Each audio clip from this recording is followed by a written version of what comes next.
السلام علیکم ورحمۃ اللہ وبرکاتہ۔ قیامت کے دن سب سے بڑا گناہ سود کھانا ہے۔ یہ ایک بہت ہی مفصل اور تفصیلی حدیث کا ایک ٹکڑا ہے جو سنن البیہقی اور مستدرک الصحیحین کے اندر موجود ہے، اور یہ حدیث صحیح ہے۔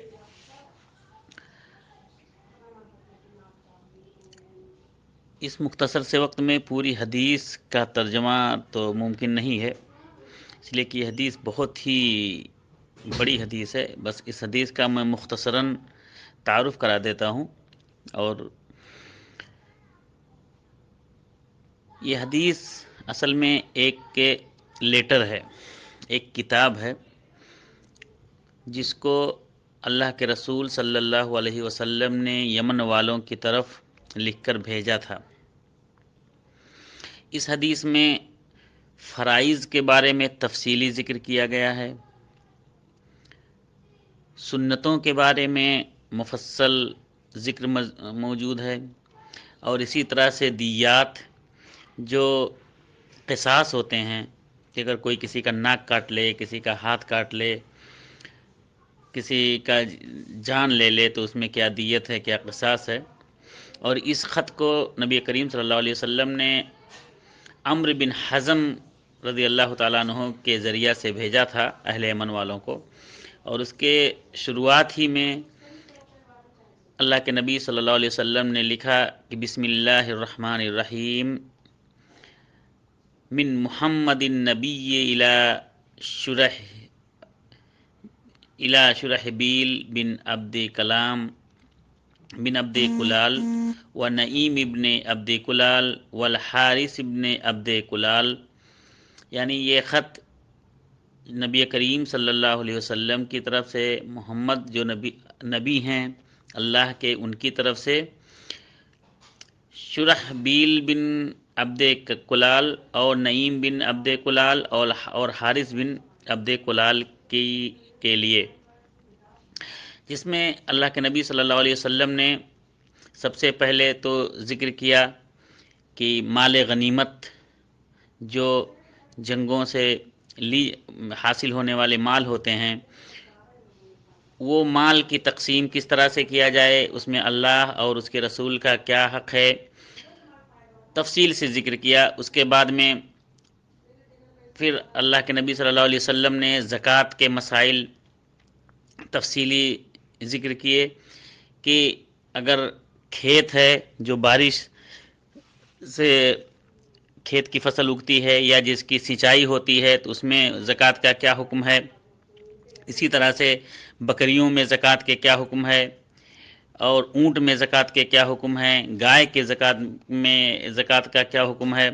کتنے گایوں میں زکوٰۃ دیا جائے گا، کتنے تک، پورا تفصیلی ذکر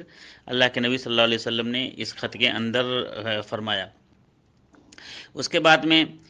دیات کے بارے میں، قصاص کے بارے میں اللہ کے نبی صلی اللہ علیہ وسلم نے ذکر کیا کہ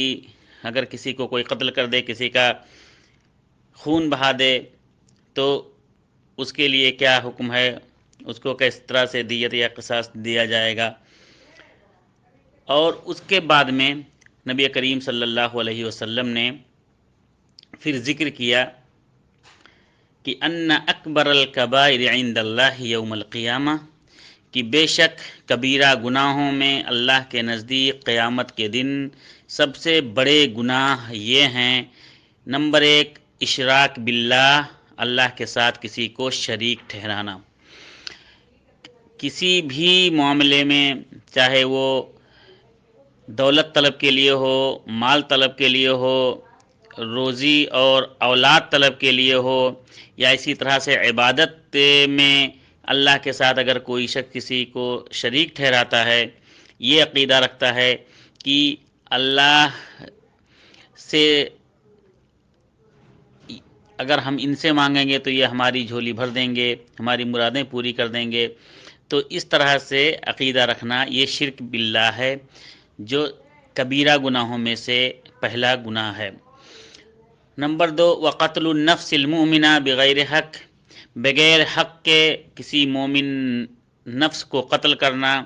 یہ بھی کبیرہ گناہ ہے۔ والفرار یوم الزحف فی سبیل اللہ، اور اسی طرح سے میدان جنگ سے پیٹھ پھیر کر بھاگ جانا بھی کبیرہ گناہ ہے۔ وحقوق الوالدین، اور اسی طرح سے والدین کی نافرمانی کرنا بھی کبیرہ گناہ ہے۔ ورمی المحسنہ، اسی طرح سے پاک دامن عورتوں پر الزام لگانا یہ بھی کبیرہ گناہ ہے۔ وتعلموا السحر، اور اسی طرح سے جادو سیکھنا، جادو کی تعلیم حاصل کرنا یہ بھی کبیرہ گناہ ہے۔ وَأَكْلُ الرِّبَا، اور اللہ کے نزدیک قیامت کے دن سب سے بڑے گناہوں میں سے ایک گناہ یہ ہے سود کھانا۔ سود کھانا جو آج کل عام ہو گیا ہے، لوگ ہر کس و ناکس جو ہے اس میں مبتلا ہوتا ہوا نظر آ رہا ہے اس وبا میں۔ یہ سب سے بڑا گناہ ہے اللہ رب العالمین کے نزدیک۔ وَأَكْلُ مَالِ الْيَتِيمِ، اور یتیموں کا مال کھانا بھی گناہ کبیرہ میں سے ایک کبیرہ گناہ ہے۔ اور اس کے بعد میں نبی کریم صلی اللہ علیہ وسلم نے اور سب بہت سے احکامات بتلائے، مثلا وَإِنَّ الْعُمْرَةَ الْحَجُّ الْأَصْغَرُ، کہ یقیناً عمرہ چھوٹا حج ہے، حج اصغر ہے۔ وَلَا يَمُسَّ الْقُرْآنَ إِلَّا طَاهِرٌ،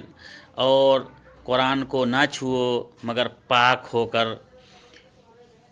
وَلَا طَلَاقَ قَبْلَ إِمْلَاقٍ، اور اسی طرح سے ملکیت سے پہلے طلاق نہیں ہے۔ تو اس طرح سے اور بہت سی چیزیں اللہ کے نبی صلی اللہ علیہ وسلم نے اس حدیث کے اندر ذکر کیا، اس لیٹر کے اندر، اس خط کے اندر جو یمن والوں کی طرف اللہ کے نبی صلی اللہ علیہ وسلم نے بھیجا تھا۔ لیکن آج کی جو حدیث سے تعلق ہے